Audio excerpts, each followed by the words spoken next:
At 2 a.m., a desperate single mother's fingers trembled as she typed a text to the wrong number, begging a stranger for $40 to feed her baby. She expected silence, maybe anger. Instead, $500 appeared in her account from a man named Graham Holloway. But money from strangers always comes with a price, doesn't it? What she discovered 6 weeks later about his fortune would shatter everything she thought she knew about charity, debt, and the system designed to keep people like her struggling. Welcome, friend. Before Lucia's story unfolds before your eyes, I want to speak a blessing over your life. May you never know the weight of choosing between feeding your child and keeping the lights on. May your acts of kindness create ripples that heal wounds you'll never see. And may you recognize that every person struggling around you is one accident, one fire, one declined card away from Lucia's midnight desperation. If this story already has your heart beating faster, would you consider joining our community? A quick tap on that subscribe button and a like lets me know these stories matter to you, and it helps others who need to hear Lucia's truth find their way here. I promise, what happens next will make you question everything you thought you knew about help, hope, and what we owe each other. Now, let's step into Lucia's world. The debit card reader at the 24-hour CVS made a sound Lucia Reyes had learned to dread.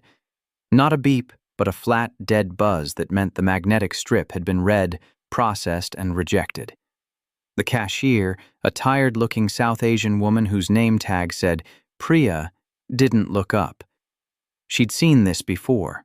Everyone who worked graveyard shift at a pharmacy 3 blocks from the Greyhound station had seen this before. "You want to try another card?" Priya asked, already reaching for the return key. Lucia's throat closed. There was no other card. There was a Chase checking account with $4.73 in it, and a savings account she'd emptied 2 weeks ago to pay the electric bill. In her left hand, she held a canister of Similac Pro Advance, the 23.2-ounce size, which cost $31.96 before tax. In her right hand, she held her phone, which had 11% battery and a screen so cracked it occasionally registered phantom touches. "I thought..." Lucia stopped. What she'd thought was that her paycheck from the hospital laundry would have cleared by now. It was technically Friday, 2:47 a.m., which meant Thursday's deposit window had closed. But the direct deposit timing was always inconsistent, sometimes hitting at midnight, sometimes not until 6 a.m., and Iris had finished the last bottle 3 hours ago and was now asleep in the stroller, her face still blotchy from crying. "Let me just hold on." Lucia pulled out her phone, opened the banking app, and watched the loading circle spin against the white screen. The balance hadn't changed. Still $4.73. She closed the app and opened her text messages, scrolling to the last conversation with her manager, Denise, who'd told her the payroll company was switching systems and there might be delays. Priya had already removed the formula from the scanner and set it aside. "There's a food bank on Meridian Street," she said quietly. "They do WIC vouchers on Tuesdays and Thursdays." "It's Friday," Lucia said. Her voice came out flat, or empty of inflection. "Yeah." Priya looked past her at the empty store, the rows of brightly lit aisles that sold everything from hemorrhoid cream to motor oil. "I'm sorry." Lucia backed away from the counter. The automatic doors opened, spilling her back into the parking lot where the air smelled like diesel and cooling asphalt. It had rained earlier, and the lot was full of shallow puddles reflecting the orange sodium lights. She pushed Iris's stroller, a hand-me-down Graco with a broken reclining mechanism, toward the bus stop. But the LED display said the next 47 wouldn't come for another hour and 12 minutes. She sat on the bench and looked at her phone. The battery was at 9% now. She had 4 contacts who might theoretically lend her $40, Her cousin Monica, who was 7 months pregnant and barely making rent herself.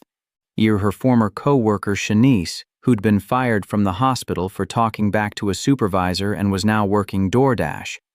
Her downstairs neighbor Beverly, who was 63 and on disability. And a number saved under Iris's dad, which she hadn't called in 4 months because the last time she had, he'd told her he was moving to Arizona with his new girlfriend and didn't want to be dragged into her problems. She opened the message thread with Monica. The last text was from 3 weeks ago. "Can you watch Iris on Saturday? Have a shift?" Monica had replied with a thumbs-up emoji. Lucia typed, "Hey, weird question," then deleted it. Typed, "Are you up?" Deleted that too. Her cousin had problems. Everyone had problems. The whole world was a sinking ship. And asking someone to bail water from your section into theirs didn't solve anything. She switched to her recent calls. There was a number from earlier that evening. Unknown, no voicemail. Probably a spam call about her car's extended warranty, except she didn't have a car. She'd sold her 2009 Honda Civic 8 months ago when Iris was born, and the insurance became unaffordable. The buyer, a high school kid with a vape pen hanging from his mouth, had paid her $1,200 cash, which had lasted exactly 6 weeks. Lucia looked at the number. It had a 310 area code. Los Angeles, maybe. She'd never been to Los Angeles. She opened a new text message and typed the number in manually. Her thumbs moved fast, propelled by exhaustion and the particular recklessness that comes from being awake for 22 hours straight. I know this is random, but I'm in a really bad spot. My baby needs formula and my paycheck didn't clear. If you could lend me $40, I can pay you back next week. I'm sorry to ask." She hit send before she could second-guess it. The message showed as delivered. She stared at the screen, watching the battery percentage tick down to 8%, and then she turned the phone off to conserve power. Iris made a small sound in the stroller, a whimper that threatened to build into a full cry. Lucia reached down and rocked the stroller gently, rhythmically, the way she'd learned to do in the hospital when the nurses had shown her the 5 S's: swaddle, side position, shushing, swinging, sucking. Except she'd run out of pacifiers 2 days ago because Iris kept dropping them, and the tile floor in their apartment was so filthy that even after washing them in boiling water, Lucia couldn't shake the feeling they were contaminated. The stroller's front left wheel squeaked with every forward motion. Lucia had tried to fix it with WD-40 from the dollar store, but the bearing was stripped and the squeak had returned within a week. It was the kind of small, persistent irritation that compounded with every other small, persistent irritation until she wanted to scream. She didn't scream. She sat on the bench and watched a man in a reflective vest empty the trash cans in the CVS parking lot. He moved slowly, methodically, tying each bag and loading it into the back of a white pickup truck. When he finished, he climbed into the truck and drove away, and Lucia was alone again under the orange lights. She turned her phone back on. 7% battery. 1 new message notification. The text was from the 310 number. It said, "How much do you need?" Lucia stared at the message for a full 30 seconds before her brain processed the words. She'd expected nothing. Or maybe she'd expected a response telling her to fuck off, or a block, or one of those automated replies from a disconnected number. She had not expected a question. She typed, "Just $40 for formula. I can send it back on the 7th when I get paid." The reply came in less than a minute. "Sent. Check your Venmo." Lucia didn't have Venmo. She had Cash App, which she'd set up 6 months ago to receive a tax refund. But she hadn't linked it to her bank account because the process required 2 forms of ID and a selfie, and she'd been too exhausted to deal with it. She typed, "I don't have Venmo. Do you have Cash App?" Another minute. "What's your tag?" She opened Cash App. Her tag was $Lucia R2297 because $Lucia Reyes had been taken. She sent it. The phone buzzed immediately. You received $500 from Graham Holloway. Lucia's first thought was that it was a scam. Her second thought was that she'd somehow typed the wrong amount and accidentally asked for 500 instead of 40. Her third thought was that her phone was broken and displaying the wrong number. She closed Cash App and reopened it. The balance still said $504.73, her original $4.73, plus $500. She typed, "You sent too much." "I only need $40. The reply, "I know. The rest is for whatever else you need." Lucia's hands started shaking. She put the phone down on the bench and pressed her palms against her thighs.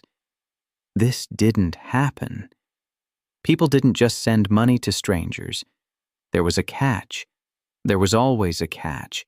The money would disappear, or it would turn out to be stolen, or this Graham Holloway person would show up at her apartment and expect something in return. She picked up the phone. Typed. "Why?" The reply took longer this time. 2 minutes. Then, "Because you asked." Lucia transferred $500 to her checking account, which took 3 business days, so she withdrew $40 from an ATM using Cash App's instant transfer feature, which charged her $2.50, leaving her with $462.23. She went back to CVS, bought 2 canisters of formula, a box of diapers, and a 4-pack of pacifiers. The total came to $87.16. She paid with the Cash App card, which worked on the first try, and the transaction felt surreal, like she was spending someone else's money, which, in a literal sense, she was. Priya, the cashier, gave her a small nod as she bagged the items. Lucia nodded back. No words were exchanged. The world was full of these tiny, silent acknowledgments between women who understood what it meant to be broke at 3 a.m. By the time Lucia got back to her apartment, it was 4:15. The building was a 3-story walk-up in a part of town the real estate listings called emerging, which meant it had been poor for decades and was now slowly being colonized by coffee shops with exposed brick and $8 lattes. Lucia's unit was on the 2nd floor, a 1-bedroom with a kitchenette and a bathroom where the grout had gone black with mold no amount of bleach could kill. The rent was $1,350 a month, which ate up most of her paycheck, leaving her with about $400 for food, utilities, diapers, and everything else. She heated a bottle, tested it on her wrist, and fed Iris, who latched immediately and drank with the desperate intensity of someone who'd been genuinely hungry. Lucia watched her daughter's face, the way her eyes fluttered closed and her small fists clenched and unclenched against the bottle. Iris had her father's dark eyes and Lucia's mouth, a tiny rosebud that would someday ask questions Lucia didn't know how to answer. When the bottle was empty, Lucia burped Iris and put her down in the crib, which was wedged into the corner of the bedroom. The crib had been free from a Buy Nothing group on Facebook, and the mattress had come with a suspicious yellow stain that Lucia had covered with 3 layers of waterproof padding and a fitted sheet. Iris fell asleep within minutes. Lucia stood over the crib, watching the rise and fall of her daughter's chest, and felt the adrenaline start to drain from her body. She should sleep. She had a shift at the hospital laundry in 8 hours, and her supervisor had already written her up twice for falling asleep in the break room. But instead, she sat on the edge of her bed and pulled out her phone, which was now at 4% battery. She plugged it into the charger, a frayed cord she'd reinforced with electrical tape, and opened the text thread with Graham Holloway. She typed, "Thank you. I don't know what else to say." No reply. She waited 5 minutes, then 10. Maybe he'd gone to sleep. Maybe he'd already forgotten about her. Rich people did things like this, didn't they? Threw money at problems the way normal people threw pennies into fountains. She imagined him in some high-rise apartment in Los Angeles, lying in bed with his phone on the nightstand, the screen dark. Her message just another notification in a sea of notifications. She put the phone down and lay back on the bed. The ceiling had a water stain shaped like the outline of Texas. She'd noticed it the day she moved in and had meant to ask the landlord about it, but the landlord was a man named Rick who owned 43 properties in the city and never answered his phone. The stain had grown over the past 6 months, expanding slowly like a fungus. One day the ceiling would cave in. Ann and Rick would blame her for not reporting it sooner. The phone buzzed. She picked it up. Graham Holloway had replied, "You don't need to thank me. But if you want to do something for me, let me take you to breakfast." Lucia didn't reply to the breakfast invitation. She turned off her phone, slept for 4 hours, woke up to Iris crying, changed a diaper, heated another bottle, and went through the mechanical motions of her morning routine. Washing her face with cold water because the hot water heater was broken, pulling on the same pair of jeans she'd worn for 3 days straight, tying her hair back in a ponytail because she hadn't washed it in a week. Her shift at the hospital laundry started at 1 p.m. and ended at 9 p.m. 8 hours of loading industrial washing machines with soiled bed sheets, scrubs stained with blood and other bodily fluids, and the occasional curtain from the ICU that reeked of disinfectant and death. She dropped Iris off at Beverly's apartment on the first floor. Beverly was a retired bus driver who watched Iris 3 days a week in exchange for $100 a month, which was less than any daycare would charge, but still more than Lucia could comfortably afford. Beverly's apartment smelled like menthol cigarettes and canned soup, and the TV was always on, tuned to a local news station that ran the same stories on a loop. Car accidents, robberies, the occasional feel-good piece about a dog rescued from a storm drain. "You look like shit," Beverly said when Lucia handed over Iris. "Thanks. I'm serious.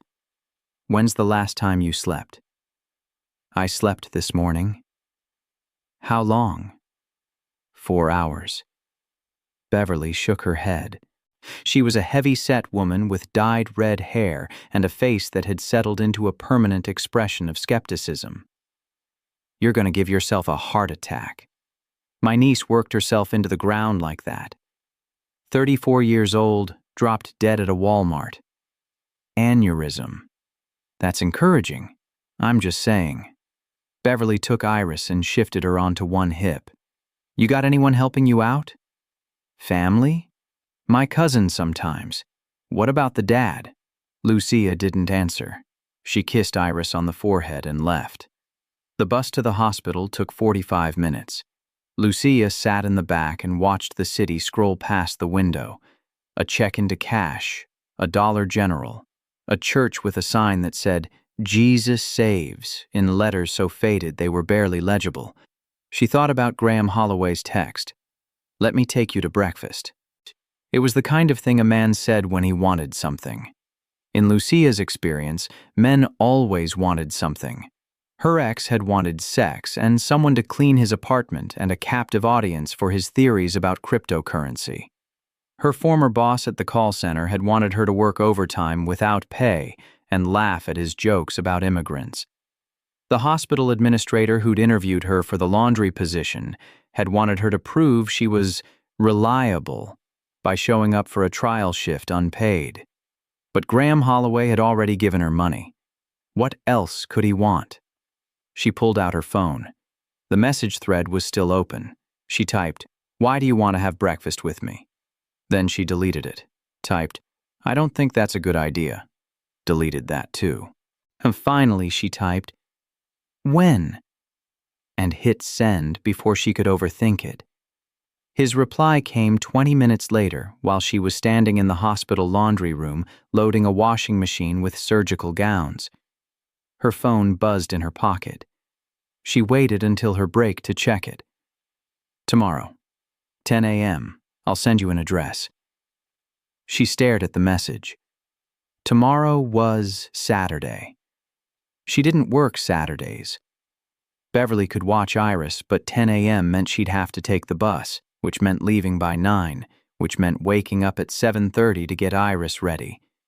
And she'd have to figure out what to wear.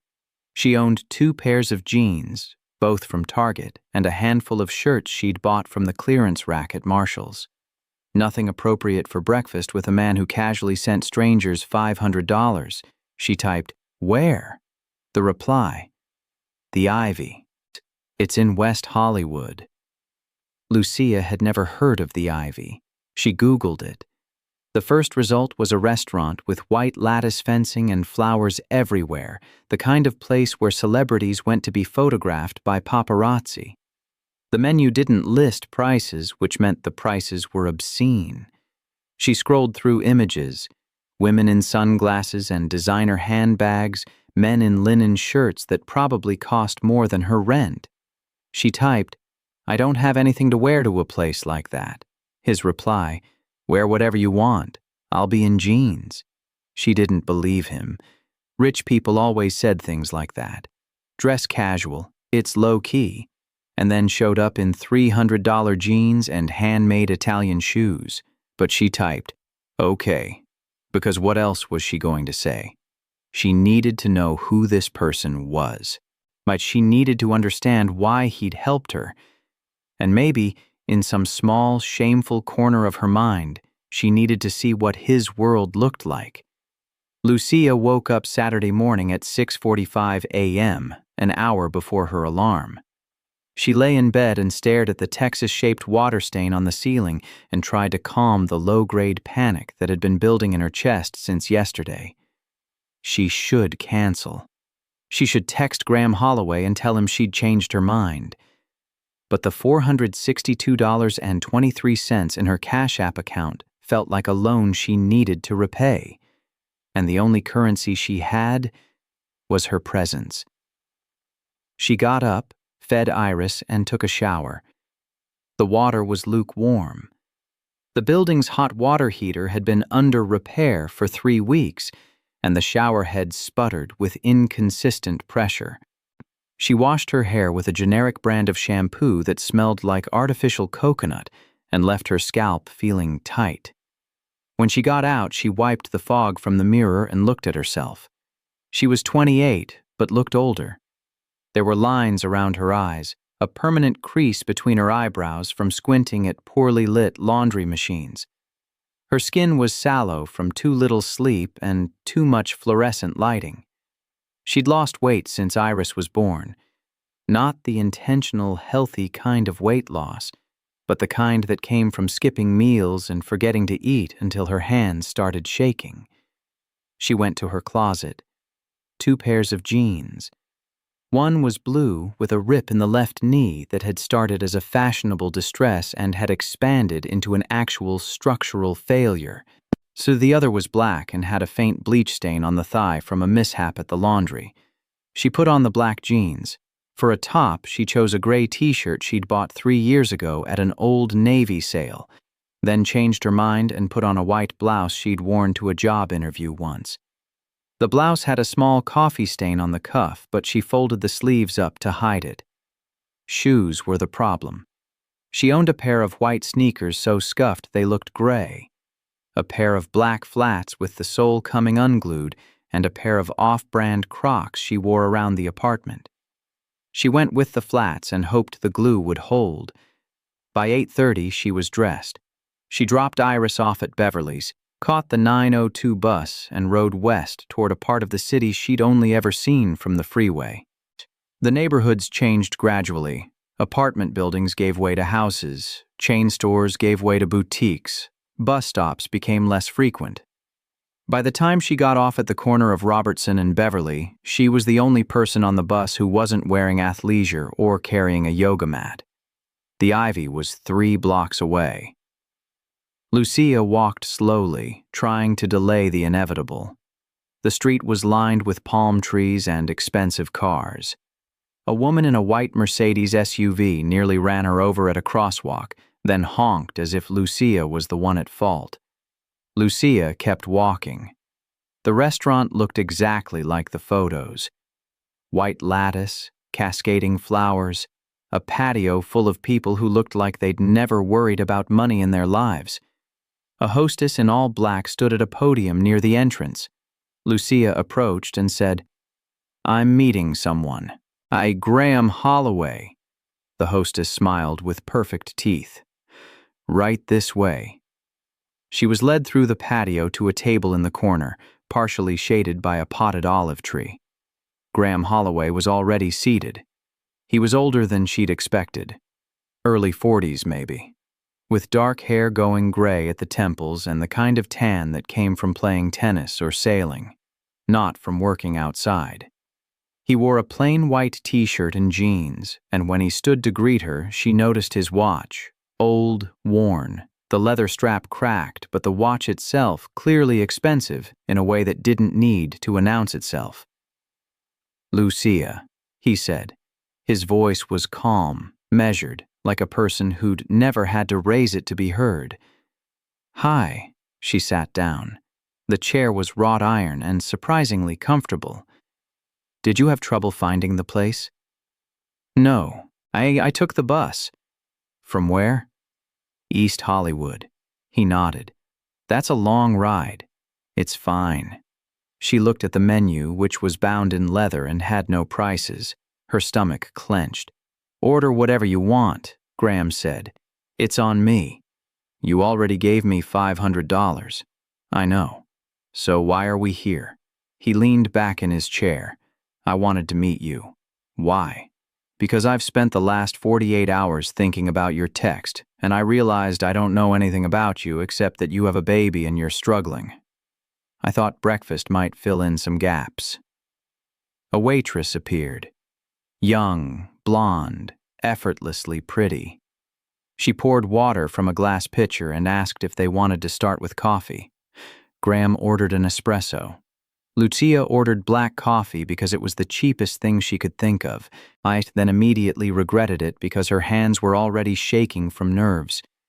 When the waitress left, Graham said, "Tell me about yourself." Lucia laughed. It came out harsh, almost bitter. "What do you want to know? My credit score? How many hours I worked last week? Whether I've ever been evicted?"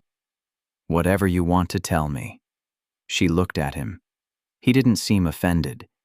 His expression was neutral, patient, like he had all the time in the world. And maybe he did. People with money always had time. "I work at a hospital," she said finally.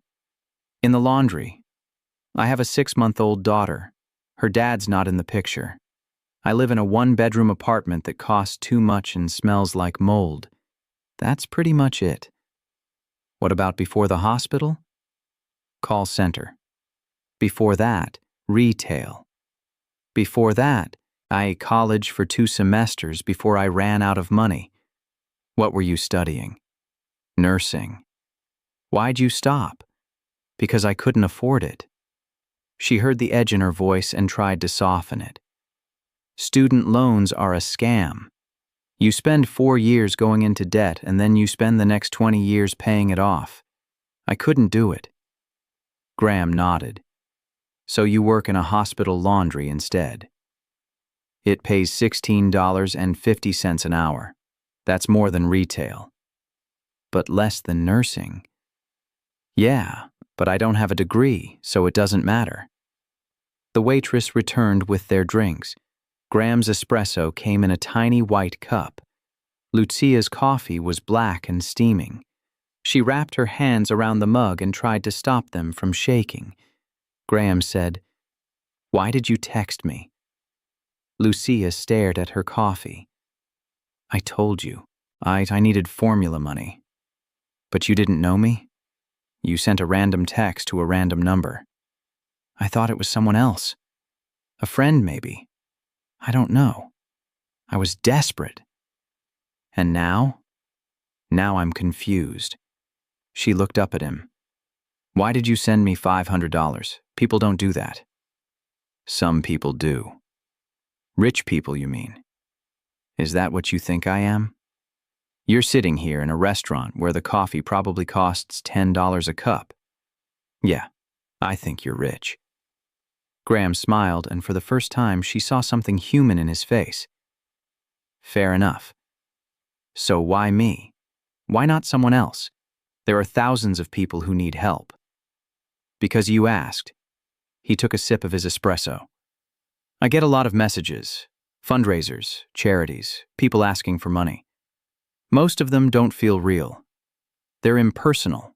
But your text, he paused. You weren't asking for a handout.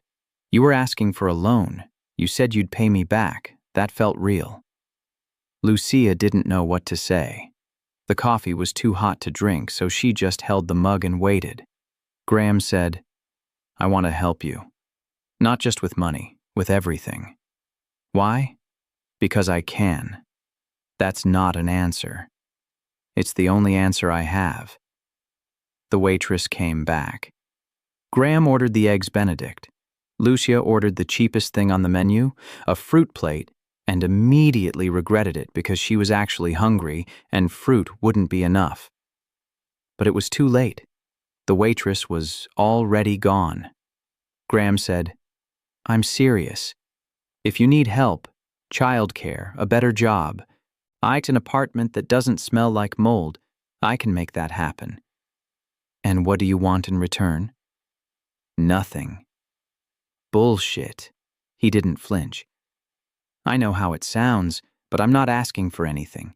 I just want to help. Lucia set down her coffee. Her hands were still shaking. People don't help for no reason. Why not? Because the world doesn't work that way. Graham looked at her for a long time. Then he said, maybe it should. The food arrived. Graham's Eggs Benedict looked like something from a magazine. Perfectly poached eggs, hollandaise sauce drizzled in a way that was almost architectural. Lucia's fruit plate was generous but felt inadequate next to his entree. She ate slowly, trying to make it last. The berries were sweet, the melon ripe. She couldn't remember the last time she'd eaten fruit that wasn't bruised or on the edge of rotting. Graham ate without urgency. He didn't check his phone or look around the restaurant. His attention stayed on her, which was unnerving. Lucia was used to being invisible, to managers who barely remembered her name, to passengers on the bus who looked through her, to cashiers who processed her transactions without making eye contact. Being seen felt exposing. How old is your daughter? Graham asked. 6 months. What's her name? Iris. That's a good name. My grandmother's name. She died before I was born. Tell me about her. Iris, I mean. Your daughter. Lucia hesitated. Talking about Iris felt dangerous, like revealing a weakness someone could exploit. But Graham's face was open, curious in a way that seemed genuine. She's perfect. She has these dark eyes and she laughs when I make stupid faces at her. She grabs my hair and won't let go. She started trying to roll over, but she hasn't figured it out yet. Does she sleep through the night? Lucia laughed. No, she wakes up every 3 hours. I'm basically a zombie. That sounds hard. It is. She speared a piece of pineapple with her fork. But it's also, I don't know. It's the only thing in my life that feels like mine. Everything else is just survival, work, bills, trying to keep the lights on. But Iris is different. She's the reason I keep going. Graham nodded. I have a daughter too. She's 12. Lucia looked up. You do? Yeah, her name's Claire. I don't see her much anymore. Her mother and I divorced 3 years ago, and Claire decided she wanted to live with her mom full time. We have dinner once a month, sometimes less. I'm sorry. It's my fault. I worked too much. I was never around. By the time I realized what I was missing, it was too late. There was something raw in his voice, a crack in the polished surface. Lucia saw it and felt an unexpected pang of sympathy. It's not too late, she said. She's 12. You still have time. Maybe? He didn't sound convinced. They ate in silence for a while. The restaurant buzzed with conversation around them. Laughter, the clink of silverware on china, a phone ringing somewhere.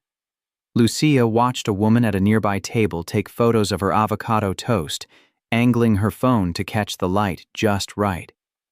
The woman's nails were perfect, painted a soft pink.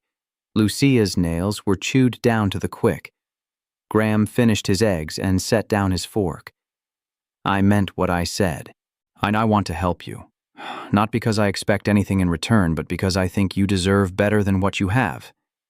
You don't know me. I know enough. What if I'm a terrible person? What if I'm lazy or unreliable or... Are you? No, but you don't know that. I'm a pretty good judge of character. He leaned forward slightly.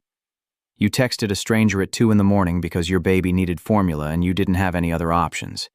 You didn't ask for rent money or a new car or a vacation. You asked for $40. That tells me everything I need to know.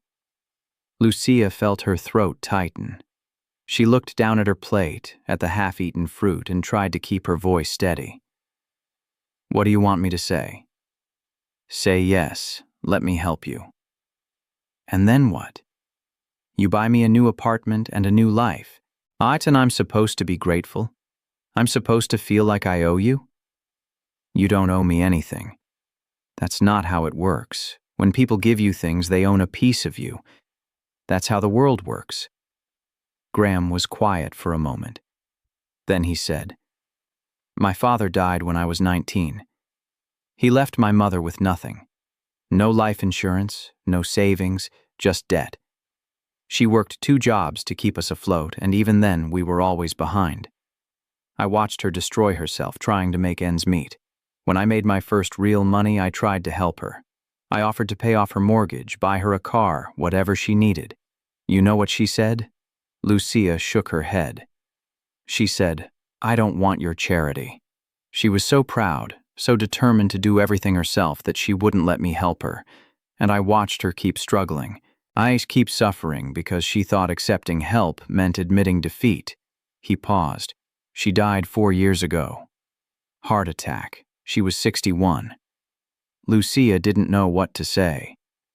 I'm not trying to manipulate you, Graham said. I'm just trying to tell you that sometimes accepting help isn't weakness. Sometimes it's survival. The waitress came back with the check. Graham handed her a credit card without looking at it. Lucia noticed the card was black. Matte, the kind banks gave to people who spent more in a month than she made in a year. When the waitress left, Lucia said, If I say yes, if I let you help me, what does that look like? Whatever you need. A better apartment, childcare, a different job. Or just money, if that's what you want. I'm not trying to control your life. I'm just offering resources. And you don't want anything? I want you to be okay, that's all. Lucia looked at him. His face was serious, no trace of condescension or pity. Just a strange, inexplicable sincerity that made her uncomfortable because she didn't know how to respond to it. I need to think about it, she said finally. Take all the time you need. He signed the check and stood up. Can I give you a ride home? I can take the bus. I know you can. But my car's right there. He gestured to a black sedan parked at the curb. It's a 20-minute drive. Why spend an hour on the bus? Lucia hesitated. Then she stood up. Okay. The car was a Tesla, the interior spotless and smelling faintly of leather and something else. Maybe cedar, maybe just the absence of any unpleasant smell. Lucia sat in the passenger seat and watched as Graham pulled into traffic without checking his mirrors, the car beeping softly to alert him of nearby vehicles. She'd never been in a car that drove itself. It felt unnatural, like sitting in a theme park ride. Where am I going? Graham asked. She gave him her address. He punched it into the touchscreen, and the route appeared. 23 minutes, accounting for traffic. They drove in silence for a while. Lucia watched the city pass by. Palm trees, billboards advertising luxury condos, a homeless encampment under an overpass. Graham didn't comment on any of it. Maybe he didn't notice. Or maybe he was so used to the contrast that it didn't register anymore. "Can I ask you something?" Lucia said. "Of course. What do you do?" "For work, I mean." "I'm in tech, software mostly. My company builds infrastructure for cloud storage." "So you're like a programmer?" "I was. Now I mostly manage people and go to meetings." "Do you like it?" He thought about it. "I used to. It felt like I was building something meaningful. But the bigger the company got, the more it became about money and less about the work." "How big is your company?" "About 3,000 employees." Lucia's brain couldn't process that number. 3,000 people. She'd worked in places with maybe 50 employees, and that had felt overwhelming. "That's a lot of people." "It is. Most of them I've never met." "Do you like being rich?" Graham glanced at her, surprised. "That's a direct question. You don't have to answer." "No, it's fine. I'm just not used to people asking." He paused. "Honestly, I don't think about it much. Money stopped being a concern a long time ago. Now it's just there. It makes life easier, but it doesn't make life better. Not in the ways that matter." "That's easy to say when you have it. You're right, it is." He turned onto the freeway. "But I've met plenty of people with money who are miserable, and I've met people with nothing who seem happier than I've ever been. Money solves problems, but it also creates new ones." "Like what?" "Like not knowing who to trust. Like wondering if people like you, or for what you can give them. Like raising a daughter who thinks a $50 t-shirt is normal and doesn't understand why some people can't afford groceries." Lucia didn't respond. She thought about Iris, about the life her daughter would have. Would Iris grow up knowing what it felt like to be hungry? Would she understand what it meant to choose between diapers and electricity? Or would Lucia manage to claw her way out of poverty just enough that Iris never had to experience any of it? They exited the freeway and drove through her neighborhood. The contrast was jarring. Gone were the palm trees and clean sidewalks, replaced by cracked pavement and buildings with peeling paint. A man pushed a shopping cart full of plastic bags down the middle of the street. A group of teenagers stood outside a liquor store, passing around a vape pen. Graham pulled up in front of her building. He put the car in park and looked at her. "Think about what I said. You don't have to decide now. How do I reach you?" "If I decide yes, I mean. You have my number." "Right." She opened the door and stepped out. "Thanks for breakfast." "Lucia." She turned back. You're stronger than you think," he said. "I hope you know that." She didn't know what to say, so she just nodded and closed the door. Beverly handed Iris back with a knowing look. "Fancy breakfast?" "Something like that." "He handsome?" "Who?" "The man you had breakfast with." Lucia stared at her. "How did you—" "You're wearing makeup. You never wear makeup. And you smell like expensive perfume. I'm not wearing perfume. Then it's from him, which means you were close enough to smell it." Beverly shifted Iris to her other hip. "Be careful. Men like that always want something." "He doesn't want anything." "They all want something." Lucia took Iris and went upstairs. Her apartment felt smaller than usual, dingier. The contrast between the ivy and this place was so stark it almost hurt. She set Iris down in the crib and sat on the edge of her bed, staring at the water stain on the ceiling. She pulled out her phone. The Cash App balance was still $462.23. She could stretch that for a month, maybe 2 if she was careful. But then what? Another crisis, another declined card, another desperate text to a stranger who might not respond this time. She opened her messages and typed, "I've been thinking about your offer." The reply came almost immediately. "And?" She stared at the screen. Her thumb hovered over the keyboard. She thought about Iris, about the crib with the stained mattress, about the mold in the bathroom, and the water stain on the ceiling, and the industrial washing machines at the hospital that would still be there on Monday, waiting for her. She typed, "I want to say yes, but I need to know what you're really asking for." Graham's reply, "I'm not asking for anything, but I understand why you don't believe me. How about this? Let me help you with one thing. Just one. If you don't like it, or if it feels wrong, you can walk away and I won't bother you again." What kind of thing? Your choice. Name something you need, and I'll make it happen. Lucia thought about it. The list of things she needed was endless. A new apartment, reliable childcare, a car, dental work. Her back molar had been aching for weeks, health insurance, a savings account, a future. But what she typed was, childcare. I need reliable childcare so I don't have to rely on my neighbor who smokes around my baby. Done. I'll set something up. Give me a week. She stared at the message. Part of her wanted to argue, to push back, to demand answers. But another part of her, the part that had been running on fumes for months, was too tired to fight. She typed, "Okay." 3 days later, Lucia received an email from a woman named Patricia Nguyen, the director of a child care center in Mid-Wilshire. The email said that Graham Holloway had reached out on Lucia's behalf and arranged for a full-time spot at the center, Monday through Friday, 8 a.m. to 6 p.m., with all costs covered for the next year. Lucia read the email 3 times. She looked at the center's website. The photos showed a clean, bright space with colorful murals and soft playmats. The staff bios listed credentials, EC, E degrees, CPR certifications, years of experience. The parent reviews were glowing.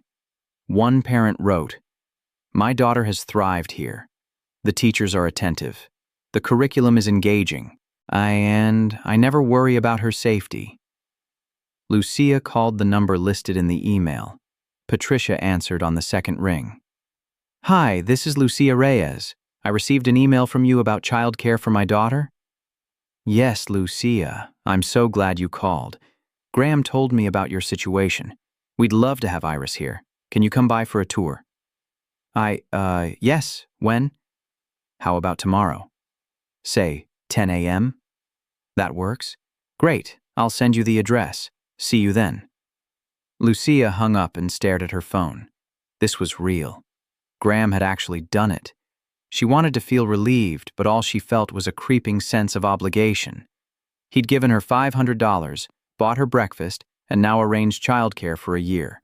The debt was accumulating, invisible but suffocating. She texted him, "I got the email. Thank you." His reply, "You're welcome. Let me know how the tour goes." She almost typed, "Why are you doing this?" but deleted it. She already knew he wouldn't give her a satisfying answer.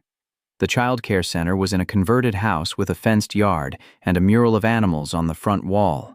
Lucia arrived early, carrying Iris in her arms because the stroller's broken wheel had finally given out. Patricia met her at the door, a woman in her 40s with graying hair and a warm smile. "You must be Lucia. And this is Iris?" Patricia reached out to touch Iris's hand. Iris grabbed her finger and held on. "Oh, she's adorable." "Thank you."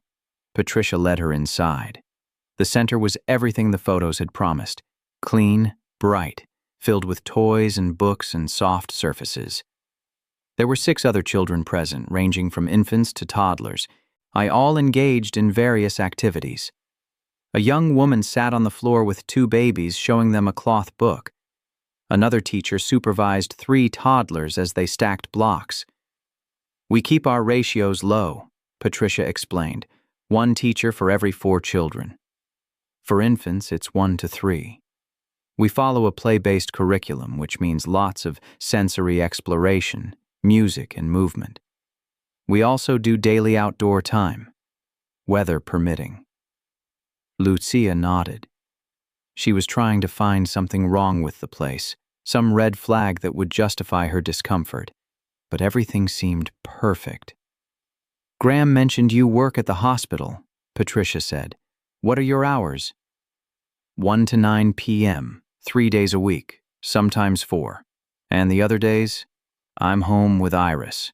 Well, you're welcome to bring her here any weekday. We're open from 7 a.m. to 7 p.m. You can drop her off whenever and pick her up whenever. No need to stick to a set schedule. And this is really free? Patricia smiled gently. Graham's covering it. He's a generous man. Do you know him? Personally, I mean. Not well. He contacted me last week and explained your situation. He said he wanted to help a single mother who was struggling. I've worked with families in all kinds of situations, and I can tell when someone's genuine. Graham seemed genuine. Lucia wanted to believe that, but part of her kept waiting for the other shoe to drop. Patricia showed her the infant room, where Iris would spend most of her time. It had cribs, changing tables, rocking chairs, and a nursing station for mothers who wanted to breastfeed. The room was painted a soft yellow and smelled like lavender. We provide formula and diapers, Patricia said. You're welcome to bring your own, but it's not necessary. We also send home daily reports, what Iris ate, how long she slept, how many diapers we changed. You'll get photos too if you want them. Photos? We use an app. You'll get notifications throughout the day with pictures of what Iris is doing. Some parents love it. Some find it overwhelming. It's totally optional. Lucia's throat tightened. She nodded, not trusting herself to speak. They finished the tour. Patricia gave her a packet of paperwork, enrollment forms, medical history, emergency contacts. Lucia said she'd fill them out and bring them back tomorrow. Patricia handed Iris back and walked her to the door. I think you're making the right choice, Patricia said. Iris will be safe here. And you'll have peace of mind. Lucia thanked her and left. She walked 3 blocks before she had to sit down on a bench because her hands were shaking too hard to hold Iris properly. She set her daughter on her lap and buried her face in Iris's hair, breathing in the smell of her. Baby shampoo and milk and something uniquely Iris. This was what help looked like. Not just money, but an actual solution to an actual problem. And it terrified her because she didn't know how to accept it without feeling like she was giving something up. Lucia brought Iris to the child care center on Monday. The drop-off was harder than she'd expected. She'd imagined handing Iris over and walking away, but when the moment came, she couldn't do it. She held Iris for an extra 5 minutes, rocking her gently, whispering reassurances that were more for herself than for her daughter. She'll be fine, Patricia said. I promise. I know. I've never left her with anyone except my neighbor. That's normal. The first day is always the hardest. Lucia finally handed Iris over. One of the teachers, a young woman named Amy, took Iris and cradled her expertly. Iris looked around, curious but not crying. Lucia forced herself to turn and walk out the door. She cried on the bus to work. Not loud, dramatic sobs, but quiet tears that streaked down her face and dried in the air-conditioned chill. She felt like she'd abandoned her daughter, even though she knew that was irrational. Iris was in a safe place with trained professionals. This was good. This was what she'd needed. But it also felt like she'd accepted a piece of Graham's world, and once you accepted a piece, it was hard to stop. At 2 p.m. during her break, Lucia checked her phone. There were 3 notifications from the childcare app. She opened the first one. A photo of Iris lying on a playmat, reaching for a hanging toy. The second, Iris being held by Amy, who was singing to her. The third, Iris asleep in a crib, her face peaceful. Lucia stared at the photos. Iris looked happy, content, safe. She texted Graham. Iris's first day went well. Thank you for this. His reply, I'm glad. How are you holding up? I'm okay. You don't sound okay. Lucia hesitated. Then she typed, "It's hard to accept help. I keep waiting for the catch." "There's no catch. People keep saying that, but I don't believe them. What would it take for you to believe me?" She didn't have an answer. Over the next 2 weeks, Lucia settled into a new routine. She dropped Iris off at the child care center every Monday, Wednesday, and Friday before her shifts. On her days off, she kept Iris home, partly because she missed her and partly because she still didn't fully trust that this arrangement was permanent. The photos from the center kept coming. Iris smiling at a teacher. Iris napping. Iris tasting mashed sweet potatoes for the first time. Lucia saved every photo, even though her phone storage was almost full. Graham texted her occasionally, never intrusive, just checking in. "How's Iris?" Or, "How was your shift?" Lucia answered briefly, politely, keeping her responses neutral. She still didn't know what he wanted from her, but the longer he stayed in her life without demanding anything, the more confused she became. On a Thursday night, after Lucia had put Iris to bed, her phone rang. Unknown number. She almost didn't answer, but something made her pick up. "Hello? Lucia Reyes?" A man's voice, rough and familiar. Her stomach dropped. "Who is this?" "It's Derek. Iris's father." Lucia hadn't heard from him in 4 months. "What do you want?" "I heard you've been getting help from some rich guy." "How did you?" "Your cousin told Monica's boyfriend and he told me." "Is it true?" "That's none of your business." "It is, if he's around my daughter." "You gave up the right to call her your daughter when you moved to Arizona and stopped paying child support." "I'm just saying, you don't know this guy. He could be dangerous." Lucia laughed, sharp and humorless. "You're worried about her safety? You who punched a hole in my wall because I asked you to help with rent? You? Who told me I was trapping you when I got pregnant?" "That was different." "No, it wasn't. You don't get to call me now and pretend you care. Leave me alone, Derek." She hung up before he could respond. Her hands were shaking. She sat on the edge of her bed and tried to calm down, but the anger was still there, coiled tight in her chest. Her phone buzzed. A text from Derek. "I'm coming back to LA. We need to talk." Lucia deleted the message and blocked his number. Then she opened her thread with Graham and typed, "Can I call you?" His reply came immediately. "Of course." She dialed his number. He answered on the first ring. "What's wrong?" he asked. "Iris's father called. He knows about you. He said he's coming back to LA. "Are you scared of him?" "I don't know." "Maybe. He used to get angry. Really angry. He never hit me, but he came close a few times. And now he's talking about Iris, and I don't know what he wants. Do you have a restraining order?" "No, I didn't think I needed one." "You might want to consider it." "I can't afford a lawyer." "I can." Lucia was quiet. "I'm serious," Graham said.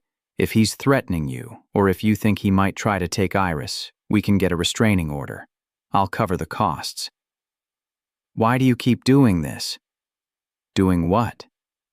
"Fixing my problems. You don't even know me." "I know enough." "That's not an answer." Graham was quiet for a moment. Then he said, "When I was 19, after my father died, my mother and I were evicted. We'd fallen behind on rent and the landlord didn't care that she was grieving. We ended up staying with my aunt for 6 months, sleeping on a pull-out couch. It was humiliating. Like every day I felt like I was failing her, failing myself. And the worst part was that no one helped us. Friends, family, neighbors, they all knew we were struggling, but no one did anything." Lucia listened. "I swore to myself that if I ever had the means, I'd help people. Not because I expected gratitude or recognition, but because I remembered what it felt like to need help and not get it. So that's why I keep doing this. Because I can, and because you need it. What if Derek shows up? What if he tries to take Iris? He won't. We'll make sure of it. How? Let me worry about that. For now, just focus on yourself and Iris. I'll take care of the rest. Lucia wanted to argue, but she was too tired. Okay. Get some sleep, Lucia. I'll talk to you tomorrow. He hung up. Lucia sat on her bed and stared at the wall. For the first time in months, she felt like someone was on her side, and that terrified her more than anything. Graham hired a lawyer, a woman named Diane Cho, who specialized in family law. Diane met with Lucia at a coffee shop near the hospital and asked her a series of questions about Derek: his full name, his current address, any documented history of violence or threats. Lucia answered as best she could, though she didn't have much. Derek had never been arrested. He'd never put his hands on her. But she remembered the hole in the wall, the way he'd loomed over her when he was angry, the feeling of being trapped. That's enough for a temporary restraining order, Diane said. We'll file tomorrow. If he violates it, he'll be arrested. What if he fights it? He can try. But based on what you've told me, a judge will likely grant it. Lucia nodded. She felt numb, like she was watching her life happen to someone else. Diane left.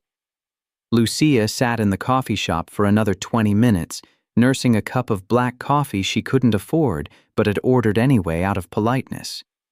Her phone buzzed, a text from Graham. How did it go? Fine. Diane's filing tomorrow. Good. Let me know if you need anything else. Lucia typed, Why do you have a lawyer on retainer? Then deleted it. She didn't want to know. Or maybe she did, but she was afraid of the answer. The restraining order was granted 3 days later. Derek didn't show up to contest it, which Lucia took as a sign that he'd never really cared in the first place. Diane called to tell her the news, and Lucia thanked her and hung up and felt nothing. Just a hollow, empty relief. That night, she texted Graham. The restraining order went through. His reply, That's good news. Yeah. How are you feeling? Lucia stared at the question. How was she feeling? Tired, overwhelmed, grateful but also resentful because gratitude felt like a chain. She typed, I don't know. Graham didn't reply immediately. When he did, his message was simple. Want to talk about it? Not really. Okay. She waited for him to push, to insist, to demand some kind of emotional labor from her, but he didn't. He just let it sit. And somehow, that made it worse.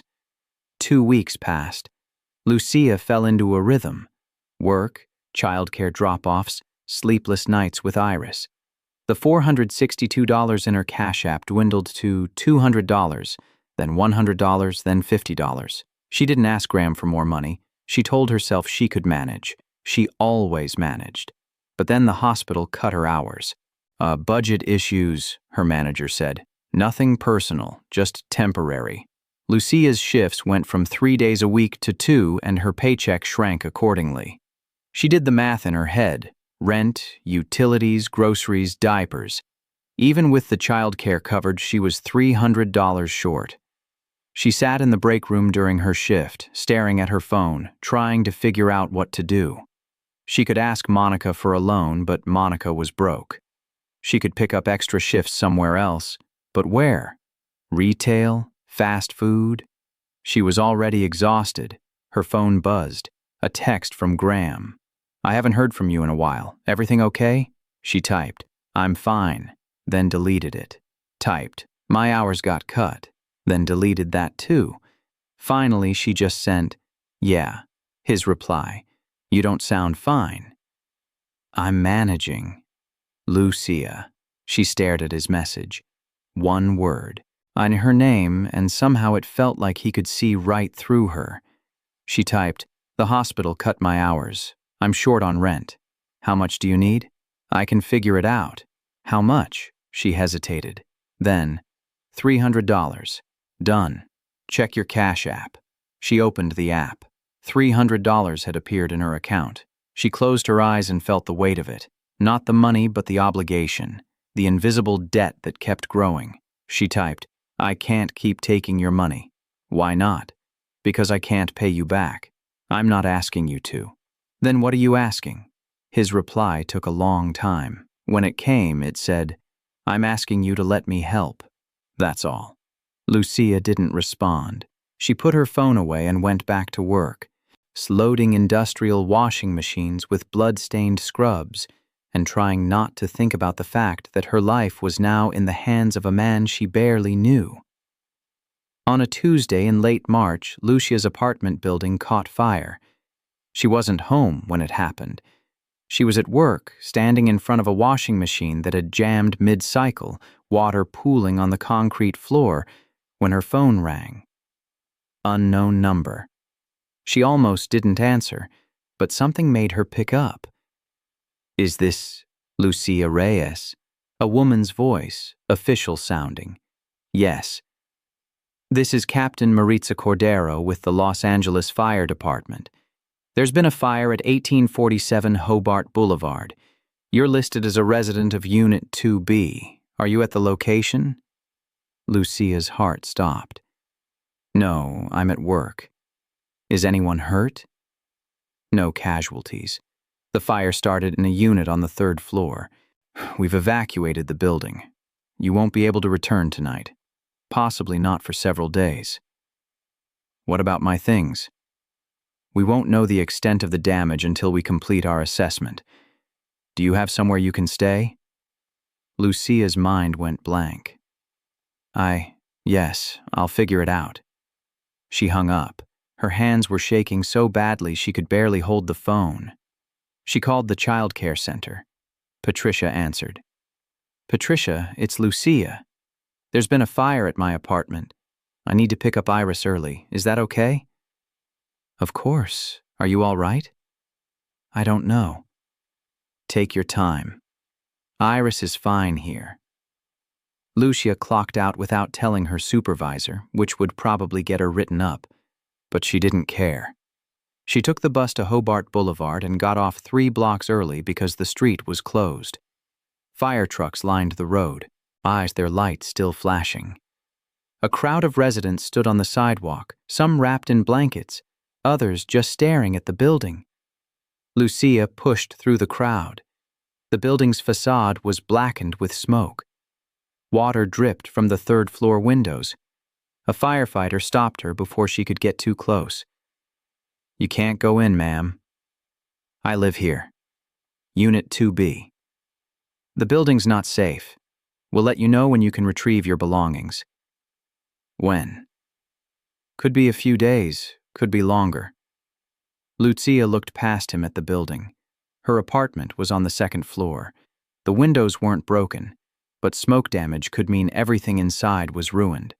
Her clothes, Iris's crib, the box of photos from her childhood that she kept in the closet, the pregnancy test she'd saved, a stupid, sentimental thing that now felt unbearably precious. Where am I supposed to go? She asked. The firefighter's expression softened. Red Cross is setting up a shelter at the community center on Melrose. They'll have beds and food. Lucia nodded. She walked back to the bus stop in a daze. Her phone buzzed. A text from Beverly. I'm okay. They got me out before it spread. Are you all right? Lucia typed, I'm fine. I wasn't home. Beverly. Where are you staying? I don't know yet. Beverly. My sister has a spare room in Pasadena. I can ask her. It's okay. I'll figure it out. Lucia sat on the bench and stared at her phone. She had $47 in her checking account. Even if the Red Cross shelter was free, she'd need money for food, for diapers, for everything. And she had no idea when or if she'd be able to go back to her apartment. She opened her messages and scrolled to Graham's name. Her thumb hovered over the keyboard. She'd already taken so much from him. The $500, the child care, the lawyer, the rent money. How much more could she ask for before it became unbearable? But what choice did she have? She typed, "My apartment building caught fire. I don't have anywhere to stay." The reply came within seconds. "Are you hurt?" "No, I wasn't home. Iris is at the child care center." "Where are you now?" "At the building. They won't let me in." "Stay there. I'm coming to get you." "You don't have to. I'm already on my way." Graham arrived 40 minutes later in the same black Tesla. He parked as close as the barricades would allow and got out. Lucia stood on the sidewalk, her arms wrapped around herself, watching the firefighters move in and out of the building like ants. "Have they told you anything?" Graham asked. Just that I can't go in. They don't know when I'll be able to get my stuff." "Do you have renter's insurance?" Lucia almost laughed. "No." Graham looked at the building. His face was unreadable. "Get in the car. We'll pick up Iris and then we'll figure out next steps." "I can stay at a Red Cross shelter." "No, you can't." "Graham, get in the car, Lucia." She got in the car. They drove to the child care center in silence. Lucia stared out the window, her mind racing. She was homeless. Not literally, there were shelters, friends' couches, options, but effectively homeless. And the worst part was that she couldn't even be angry about it. Fires happened. Landlords didn't fireproof old buildings because it cost money and the tenants were poor. This was just the world working exactly as it was designed to work. Graham parked outside the child care center. "Do you want me to wait here?" "Yeah." Lucia went inside. Patricia saw her face and immediately pulled her aside. "Are you okay?" "No, but I will be." "Where are you staying tonight?" "I don't know yet." Patricia hesitated. "If you need help?" "I know. Thank you." Lucia collected Iris, who was in a surprisingly good mood, babbling nonsense syllables and grabbing at Lucia's hair. Lucia held her daughter close and walked back to the car. Graham had gotten out and was standing by the passenger door. He opened it for her and she climbed in with Iris on her lap. "Where to?" Graham asked. "I don't know." "My place." Lucia looked at him. "What?" "I have a guest room. You and Iris can stay there until you figure things out." "I can't." "You can. And you will." "Graham, I barely know you." "I know." But you don't have anywhere else to go and I have space. This isn't charity. It's just logistics." Lucia wanted to argue, but she was too tired. And he was right. She didn't have anywhere else to go. Monica's apartment was a studio. Beverly was staying with her sister. Derek was somewhere in Arizona, and even if he wasn't, she'd rather sleep on the street than ask him for help. "Okay," she said finally. "Just for a few days. However long you need." Graham's house was in the hills above West Hollywood, a modern structure of glass and steel that looked like it belonged in an architecture magazine. Lucia stared at it through the car window as they pulled into the driveway. The house was built into the hillside with a cantilevered deck that jutted out over the canyon below. The front door was made of dark wood and had no visible handle, just a flat panel that Graham pressed his palm against. The door unlocked with a soft click. Inside, the house was minimalist to the point of austerity. White walls, concrete floors, sparse furniture. A living room with a single gray couch and a low coffee table. A kitchen with stainless steel appliances that looked like they'd never been used. Floor-to-ceiling windows that offered a view of the city below, the lights just starting to come on as dusk settled. "This is your house?" Lucia said. "One of them." "How many do you have?" "3. This one, a condo downtown and a place in San Francisco." Lucia didn't know what to say to that. She stood in the entryway, holding Iris, feeling completely out of place. Graham set down his keys on the console table. The guest room is upstairs. I'll show you." He led her up a floating staircase. No railings, just concrete slabs cantilevered from the wall to the second floor. The guest room was larger than her entire apartment. It had a king-sized bed, an ensuite bathroom with a walk-in shower and a soaking tub, and another wall of windows overlooking the canyon. "There's a crib in the closet," Graham said, opening a door to reveal a walk-in closet that was currently empty except for a folded pack-and-play. "I had it delivered this afternoon." Lucia stared at him. "You had a crib delivered?" "I figured you'd need one." "How did you know I'd say yes?" "I didn't, but I wanted to be prepared." Lucia set Iris down on the bed. Her daughter immediately started rolling toward the edge, and Lucia caught her just in time. I don't understand you." "What's to understand? You barely know me, and you're letting me stay in your house. You bought a crib for my daughter. You've given me thousands of dollars, and you keep saying you don't want anything in return. That doesn't make sense." Graham leaned against the doorframe. "My daughter's room is across the hall. She hasn't stayed here in over a year. This whole house is empty most of the time. So yeah, I'm letting you stay here because otherwise you'd be in a shelter, and that's not acceptable to me." "Why not?" "Because you deserve better." "You keep saying that." "Because it's true." Lucia looked at him. His face was serious but not cold. There was something underneath. Sadness, maybe, or regret. She didn't push. "Thank you," she said quietly. "You don't need to thank me. Just make yourself at home. There's food in the kitchen. Towels in the bathroom. If you need anything, let me know." He left, closing the door behind him. Lucia sat on the edge of the bed and looked around the room. It was nicer than any place she'd ever lived. The sheets were soft, high thread count. The mattress didn't sag. The bathroom had heated floors. Iris started fussing. Lucia picked her up and walked to the window. The city stretched out below them, a grid of lights that seemed to go on forever. She thought about her apartment, about the smoke damage and the ruined crib and the pregnancy test box that was probably gone now.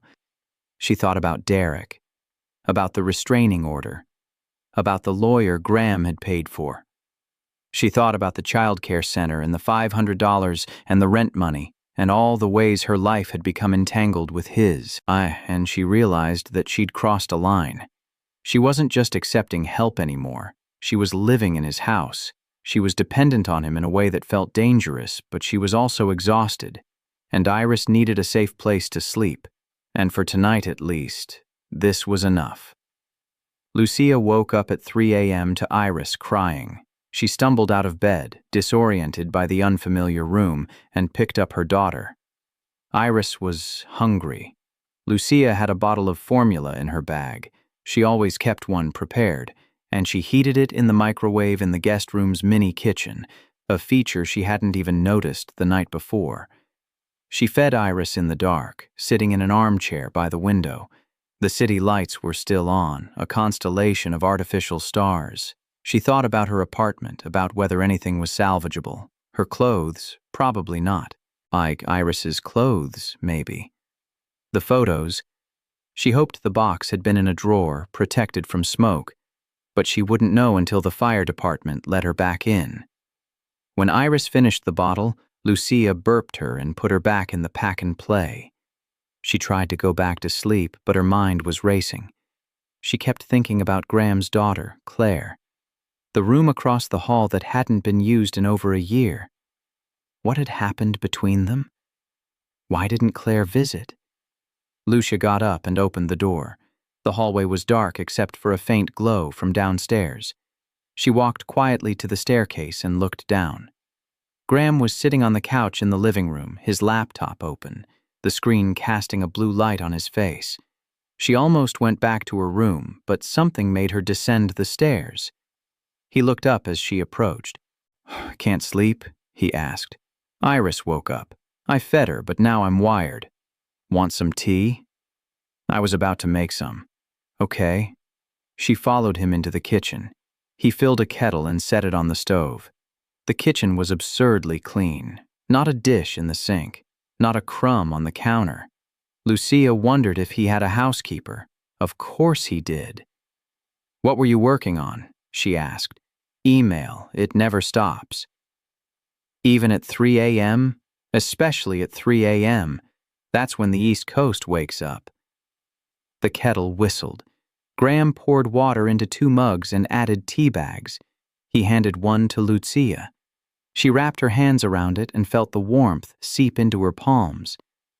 "Can I ask you something?" she said. "Sure." "Why doesn't your daughter visit?" Graham's expression shifted. He looked down at his mug. That's a complicated question." "You don't have to answer." "No, it's fine. He paused. "Claire's mother and I divorced 3 years ago. It wasn't amicable. There was a lot of anger, a lot of blame. And Claire was 9 at the time, old enough to understand that her parents hated each other. She chose her mother's side, which I don't blame her for. Her mother's the one who was always there. I was always working." "Do you regret it?" "The working, I mean. Every day. So why do you still do it?" Graham smiled, but it didn't reach his eyes. "Inertia, I guess. Or maybe because I don't know how to do anything else. I built a company and now the company runs itself, but I'm still there because I don't know who I am without it." Lucia sipped her tea. It was chamomile, floral, and slightly sweet. That sounds lonely." "It is." They sat in silence for a while.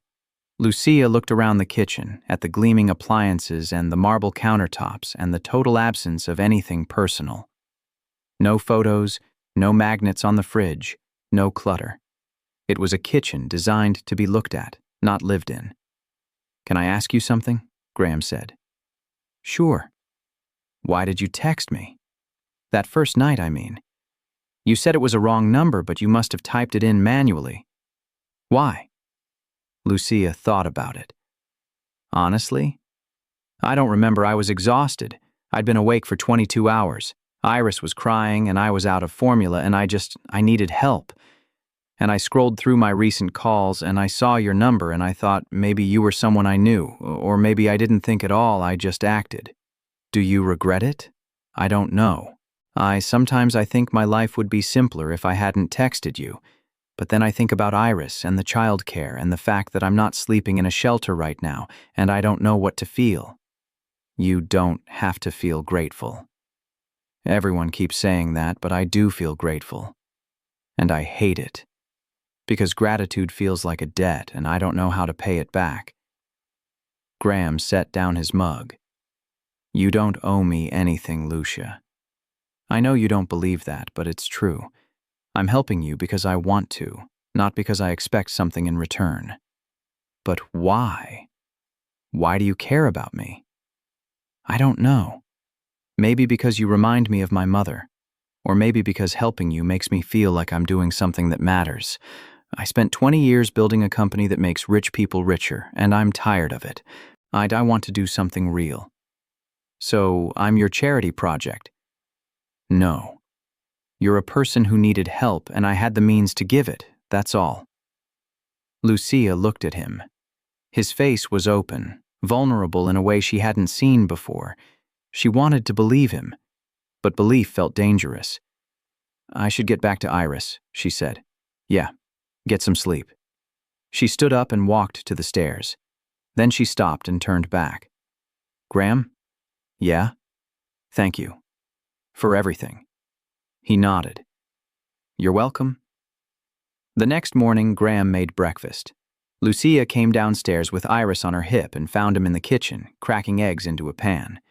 The smell of coffee filled the air. "You cook?" Lucia said. "Sometimes, when I'm not living on takeout." He gestured to the counter. "Coffee's ready. Help yourself." Lucia poured a cup and sat at the kitchen island. Iris babbled and reached for the coffee mug, and Lucia moved it out of reach. Graham slid a plate across the counter, scrambled eggs, toast, sliced avocado. "You didn't have to do this," Lucia said. I know, but I wanted to. They ate in companionable silence. Lucia kept waiting for the awkwardness to set in, but it didn't. There was something easy about this. Sitting in his kitchen, eating food he'd made, holding Iris while Graham scrolled through his phone and occasionally made comments about the news. After breakfast, Graham's phone rang. He looked at the screen and frowned. I need to take this work thing. He stepped out onto the deck. Lucia could see him through the window, pacing back and forth, his free hand gesturing as he talked. She washed the dishes, an automatic reflex, and put them in the drying rack. When she turned around, Graham was standing in the doorway. Everything okay? She asked. Yeah, just a minor crisis. He paused. I need to go into the office today. Will you be all right here? Of course. There's food in the fridge.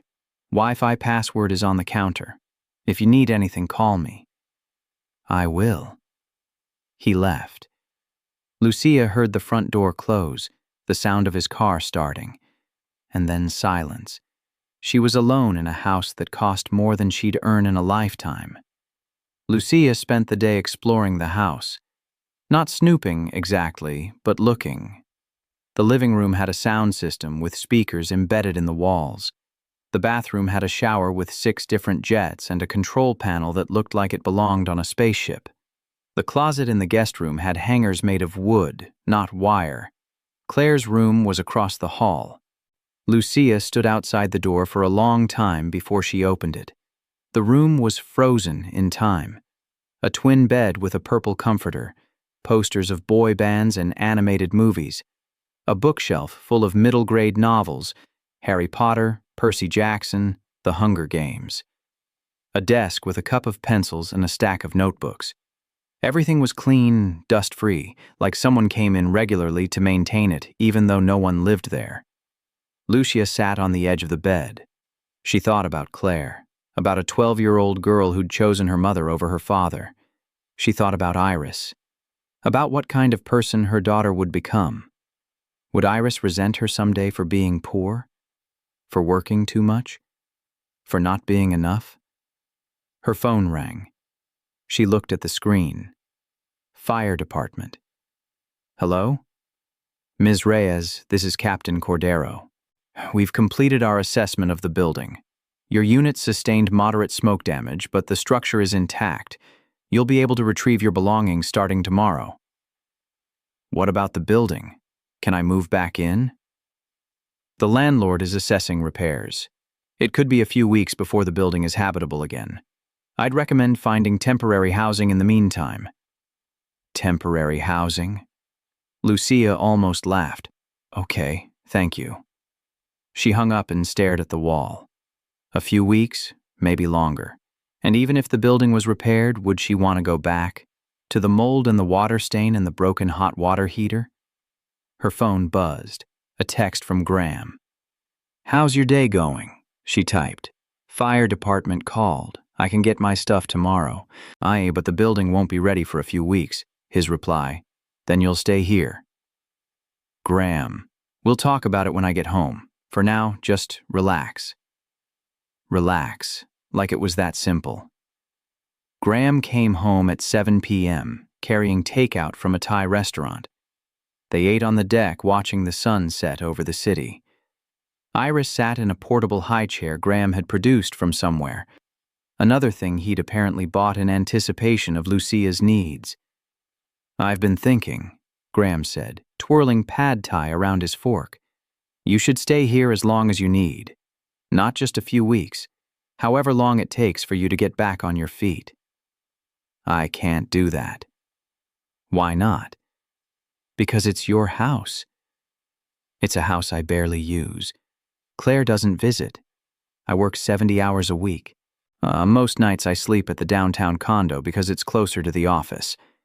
This place is empty, Lucia. You'd be doing me a favor by using it. That's not how favors work. Then don't think of it as a favor. Think of it as a practical arrangement. You need a place to stay. I have space. Problem solved. Lucia set down her fork. What do you want from me, Graham? Nothing. Then why are you doing this? He was quiet for a moment. Then he said, Do you know what I did today? Worked? I sat in a meeting where we discussed whether to raise the price of our cloud storage by $2 a month. $2. For most of our customers, that's nothing. But for some people, $2 is the difference between paying for internet and not paying for internet. And we spent 3 hours debating it, running projections, calculating profit margins. And the whole time I kept thinking about you. What about me? About how you couldn't afford $40 for formula. About how a $2 increase would probably mean you'd have to cancel your internet, or skip a meal, or make some other impossible choice. And I realized that I'm part of the problem. My company, my industry, we extract money from people who don't have it and call it progress. Lucia didn't know what to say. I'm not trying to absolve myself, Graham continued. I'm just trying to explain why I'm doing this, because I can't fix the system, but I can help you. And maybe that's selfish, but it's all I have. It's not selfish, Lucia said quietly. It feels like it. They finished dinner in silence. After, Graham cleared the plates and Lucia gave Iris a bath in the guest room's tub. The water pressure was perfect, the temperature consistent. Iris splashed and laughed, and Lucia felt a pang of something she couldn't name. When Iris was asleep, Lucia went downstairs. Graham was on the couch, his laptop open again. She sat down next to him. Can I ask you something? She said. Always. What's your company called? He looked at her. Why? I want to know. Holloway Systems. Lucia pulled out her phone and Googled it. The first result was the company website. Sleek, modern, filled with buzzwords like innovative solutions and cutting-edge technology. She scrolled down. A news article from 2 years ago. Holloway Systems acquires Lendable, expands into consumer finance. Lendable. The name triggered something in her memory. She clicked on the article. Holloway Systems, a leader in cloud infrastructure. Anu announced today the acquisition of Lendable, a fintech startup specializing in short-term personal loans. The acquisition, valued at $230 million, will allow Holloway Systems to diversify its portfolio and enter the rapidly growing consumer finance market. Lucia's stomach dropped. She clicked on another article, then another. Lendable. Payday loans. Interest rates that ranged from 200% to 400%. APR. She looked at Graham. You own a payday loan company. His face went pale. It's not. I didn't know when I bought it. The acquisition was handled by my VP of Business Development. I didn't even look at the details until after the deal closed. But you own it now. I'm trying to shut it down, or at least reform it. We've been working on lowering the interest rates, extending repayment terms. I took out a loan from Lendable, Lucia said. Her voice was flat, empty. 2 years ago, before Iris was born. I needed money for rent and I didn't have anywhere else to turn. They gave me $500. I paid back $1,000 to $400. Graham stared at her. So when you gave me $500, Lucia continued, you were just giving me back what your company took from me. Lucia, don't. She stood up. I need to think. She went upstairs and closed the door to the guest room. Then she sat on the edge of the bed and put her head in her hands. Lucia didn't sleep that night. She lay in bed, staring at the ceiling, her mind replaying every interaction with Graham. The text, the breakfast, the childcare, the lawyer, the money. All of it now felt tainted, like he'd been trying to buy his way out of guilt. But that wasn't fair, was it? He hadn't known. He'd said he was trying to fix it. Or maybe that was just another excuse. Maybe rich people always had excuses. At 6 a.m., she got up and took a shower. The water was scalding hot, and she stood under it until her skin turned red. When she got out, she wrapped herself in a towel and looked at her reflection in the mirror. She looked older than 28. Tired. Used up. There was a knock on the door. "Lucia," Graham's voice. "Can we talk?" She opened the door. He was standing in the hallway, fully dressed, holding 2 cups of coffee. "I made coffee," he said. "I thought we could talk, if you want." Lucia took one of the mugs and sat down on the bed. Graham sat in the armchair by the window. "I need you to understand something," he said. "When I acquired Lendable, I didn't know what it was. My team presented it as a fintech opportunity. I signed off without looking at the details. That's on me. I should have done my due diligence. But I didn't. And when you found out, I tried to shut it down. But it's not that simple. There are contracts, investors, legal obligations. The best I could do was start reforming it from the inside. Lowering rates, extending terms, stopping the predatory practices. But it takes time." "How much time?"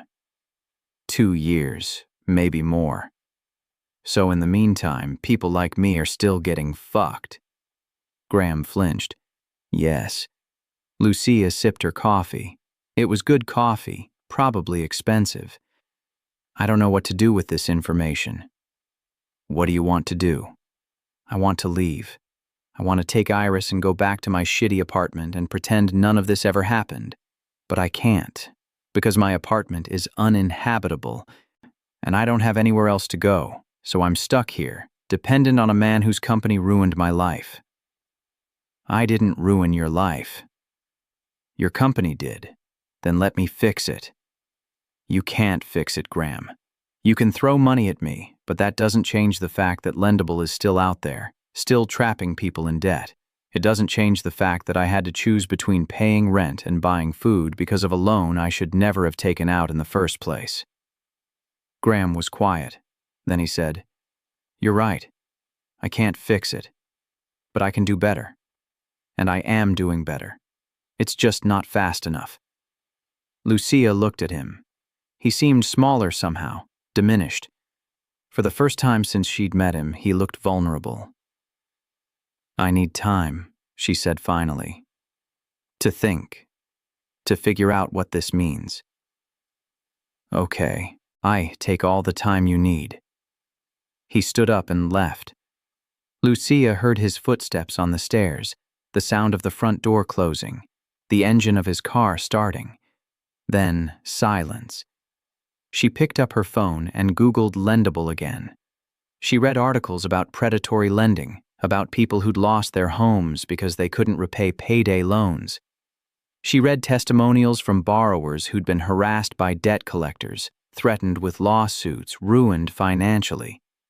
And she thought about Graham, about the man who'd sent her $500 on a whim, who'd arranged childcare and paid for a lawyer and let her stay in his house. He wasn't a villain, but he wasn't a hero either. He was just a person, complicit in a system he claimed to want to change. And so was she. Because she was still here, still accepting his help, he's still dependent on the very wealth that had been extracted from people like her. She didn't know what to do with that. 3 days passed. Lucia avoided Graham as much as possible. She spent her days at the childcare center with Iris, taking advantage of the drop-in hours even though she wasn't working. She went to her old apartment and salvaged what she could. Some clothes, a few of Iris's toys, the box of photos that had survived the smoke damage. Everything else was ruined. On Thursday, she got a call from her manager at the hospital. "Lucia, it's Denise. I need to talk to you about your shifts." "What about them?" "You've missed 3 days in the last 2 weeks. I know you had the fire, but we can't keep holding your position if you're not coming in." "I didn't miss shifts. I only work Mondays, Wednesdays, and Fridays." "You clocked out early on Monday, and you didn't show up Wednesday." Lucia's stomach sank. She'd left early Monday because of the fire.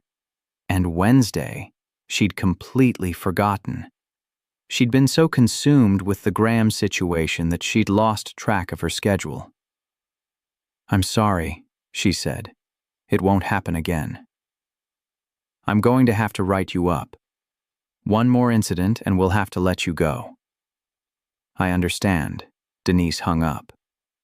Lucia sat on the deck of Graham's house and stared at the canyon below. She was going to lose her job. And once she lost her job, she'd have no income, no way to pay rent even if her building was repaired. She'd be completely dependent on Graham. Unless she left. Unless she found a way out. She pulled up her messages and texted Monica. "Can I crash at your place for a while?" Monica's reply came an hour later. "I wish I could help, but I literally don't have space. The baby's coming in 6 weeks and I'm barely fitting in here as it is." "What's going on?" Lucia didn't reply. She scrolled through her contacts, looking for anyone who might have a spare room or a couch, but everyone she knew was in the same situation she was.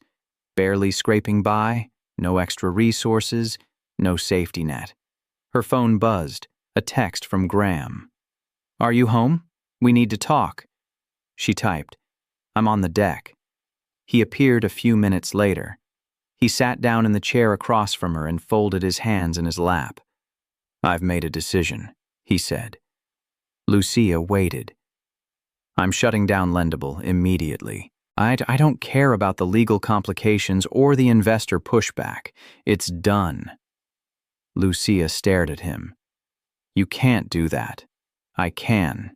It'll cost me, probably $100 million in losses, maybe more, but I don't care. You're right.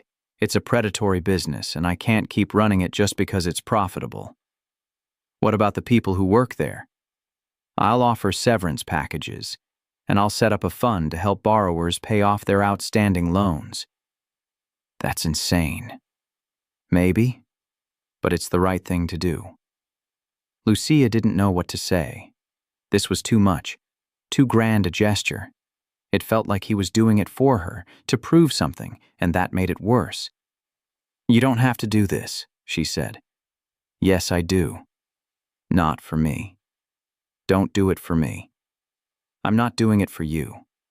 I'm doing it because it's right. You just helped me see that." Lucia looked at him. His face was calm, resolved. "What do you want from me, Graham?" "I want you to stay. Not as a guest, not as someone I'm helping, as someone who lives here. You and Iris. I want you to stay." "Why?" "Because this house is empty without you. Because I like having you here. Because—" He paused. "Because I care about you." Lucia's throat tightened. "You don't know me." "I know enough." "No, you don't. You know the version of me that needed help. You don't know who I am when I'm not desperate." "Then let me find out." Lucia stood up. She walked to the edge of the deck and looked down at the canyon. The sun was setting, casting long shadows across the hillside. She thought about her apartment, about the mold and the water stain and the broken hot water heater. She thought about the hospital laundry, about the industrial washing machines and the blood-stained scrubs and the manager who was about to fire her. She thought about Iris, about the life her daughter deserved. And she thought about Graham, about a man who'd made mistakes but was trying to fix them. A man who'd given her money and childcare and a place to stay without asking for anything in return. A man who was shutting down a $100 million business because she'd told him it was wrong. "I can't stay here," she said finally. "Why not?" "Because I don't want to owe you. And if I stay, I'll always feel like I owe you." "You don't owe me anything." "Yes, I do. And that's the problem." Graham stood up and walked over to her. He stood next to her, looking out at the canyon. "What if we made it official? What if I hired you? To do what? Anything. Manage the house, coordinate my schedule, I don't care. I just want to give you a salary, a formal arrangement so you don't feel like you owe me." Lucia laughed, sharp and bitter. "So, I'd be your employee. You'd be someone I pay for a service. That's different from charity." "Is it?" I think so. Lucia turned to face him. What do you really want, Graham? Because I can't figure it out. You say you don't want anything, but no one does this much for someone without wanting something. Graham was quiet for a long time. Then he said, I want to matter. I want to do something that matters. I spent 20 years building a company that makes rich people richer, and I'm tired of it. I don't want my legacy to be cloud storage and predatory loans. I want it to be something real. And helping you, helping Iris, that feels real. So I'm your redemption project. No. You're a person I care about. That's all. Lucia looked at him. His face was open, vulnerable, and she realized that he was telling the truth. He did care about her. And maybe that was the problem. Because she was starting to care about him too, and that scared her more than anything. I need to think, she said. Okay. He went inside. Lucia stayed on the deck and watched the sun disappear below the horizon. That night, Lucia couldn't sleep. She lay in bed, staring at the ceiling, her mind racing through every possible outcome. If she stayed, she'd be dependent on Graham. If she left, she'd be homeless. There was no good option, just varying degrees of bad. At 2 a.m., she got up and went to check on Iris. Her daughter was asleep in the pack and play. Her face peaceful. Lucia stood over the crib and watched her breathe. This was what mattered. Not Graham, not the house, not the debt or the guilt or the complicated web of obligation. Just Iris. Just making sure her daughter had a safe place to sleep and enough to eat and a chance at a better life than Lucia had. And the truth was, Graham was offering that. A safe place. Enough money. A chance. But at what cost? Lucia went downstairs. Graham was on the couch again, his laptop open. He looked up as she approached. Can't sleep? He asked. No. Want to talk? Lucia sat down next to him. I need you to be honest with me. Do you have feelings for me? Graham closed his laptop. I care about you, if that's what you mean. That's not what I mean. I mean, do you want something from me? Romantically, I mean. He was quiet for a moment. Then he said, I don't know. Maybe. But that's not why I'm helping you. I'm helping you because it's the right thing to do. If something develops between us, great. If not, that's fine too. I'm not expecting anything. Lucia looked at him. I can't be with you. Not now. Maybe not ever. I'm too fucked up and I don't trust myself to make good decisions about men. I understand. But I need help. I need a place to stay, and I need money, and I need childcare. And you're offering all of that. So if you're serious about the job thing, about paying me a salary for managing your house or whatever, then I'll do it. But it has to be a real job, with a contract and boundaries. Done. I'll have my lawyer draw something up. And I need my own space. Not this guest room. A separate apartment. Something I can afford on my salary. I'll find you a place. 1 bedroom close to the childcare center. I'll cover the deposit and the first few months of rent until you're stable. And after that, I pay for it myself. If that's what you want. Lucia nodded. Okay, then I'll stay, for now. Graham extended his hand. Lucia shook it. The gesture felt formal, almost absurd, but it also felt necessary. A boundary, a line in the sand. Thank you, Graham said. Don't thank me. This is a business arrangement. I know, but still, thank you. Lucia stood in the doorway of her new apartment, a 1-bedroom in Silver Lake with hardwood floors and a working heating system. It was small but clean, and it was hers. She'd signed the lease 3 months ago, and for the first time in her life, she had a place that felt permanent. Iris was asleep in her crib, a real crib this time, not a hand-me-down pack-and-play. Lucia had bought it herself, with money from her salary. She worked for Graham now, officially. Her title was executive assistant, which was a fancy way of saying she managed his calendar, coordinated his meetings, and handled the logistics of his life. It wasn't glamorous, but it paid $60,000 a year, plus benefits. Enough to afford rent, groceries, diapers, and a small emergency fund. She still saw Graham regularly, weekly meetings, occasional dinners to discuss work, but they weren't close. Not the way they'd been during those strange weeks when she'd lived in his house. There was a professional distance now, a boundary that both of them maintained carefully. Lendable had been shut down. The news had made headlines. Tech billionaire shuts down predatory loan company, establishes $50 million fund for borrowers. Graham had been interviewed on NPR, in the New York Times, on late-night talk shows. He'd become a symbol of corporate responsibility, a reformed villain who'd seen the error of his ways. Lucia had watched it all from a distance. She was happy for him, and she was grateful. But she also knew that her life wasn't a headline. It was the daily grind of waking up at 6 a.m., getting Iris ready for daycare, going to work, coming home, making dinner, putting Iris to bed, and doing it all over again. It was ordinary, and that was enough. Her phone buzzed. A text from Graham. "Iris's birthday is next week, right? Can I send her a gift?" Lucia smiled. She typed, "You don't have to." His reply, "I know, but I want to." "Okay, nothing too expensive." "Deal." Lucia set down her phone and walked to Iris's crib.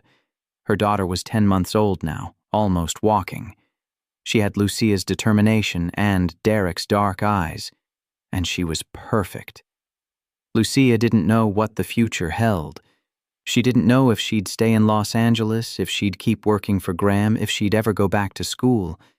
But for the first time in her life, she felt like she had options, like she wasn't just surviving, but actually living. And that was worth everything. Lucia's story ends here, but somewhere right now, another mother is staring at a declined card. Another parent is choosing between medicine and groceries. Another person is one emergency away from losing everything. Here's my blessing for you as you close this chapter. May you never mistake survival for living. May you see the Lucias in your world, not with pity but with recognition that the distance between her life and yours is thinner than you think. And may you have the courage that Graham found to look at the systems you benefit from and ask, is this right? Now I have a challenge for you, and I mean this sincerely. If this story made you feel something, prove it. Hit that like button if you believe Lucia's story deserves to be heard. Subscribe if you want more narratives that don't insult your intelligence with easy answers. But here's the real challenge. Drop a comment below and tell me one thing, just one, that you're going to do differently after hearing this story. Will you check if your bank offers predatory loans? Will you volunteer at a food bank? Will you stop judging the person paying with WIC vouchers in front of you at the grocery store? Your comment might be the thing that changes someone's mind. Your voice in this conversation matters. I dare you to engage. I dare you to let this story change you instead of just entertaining you. The question isn't whether Lucia's story touched you. The question is, what are you going to do about it? Drop your answer below. I'll be reading every single one. Until the next story that demands to be told, stay human, stay curious, and remember, we're all one accident away from needing grace.